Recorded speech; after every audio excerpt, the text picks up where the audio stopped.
إن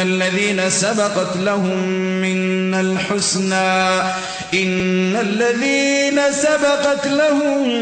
منا الحسنى أولئك عنها مبعدون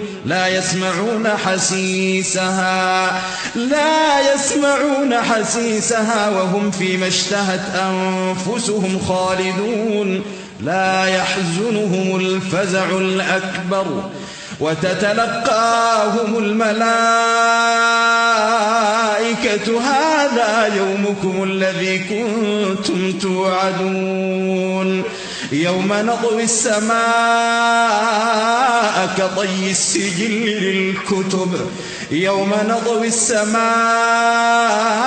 كطي السجل للكتب كما بدأنا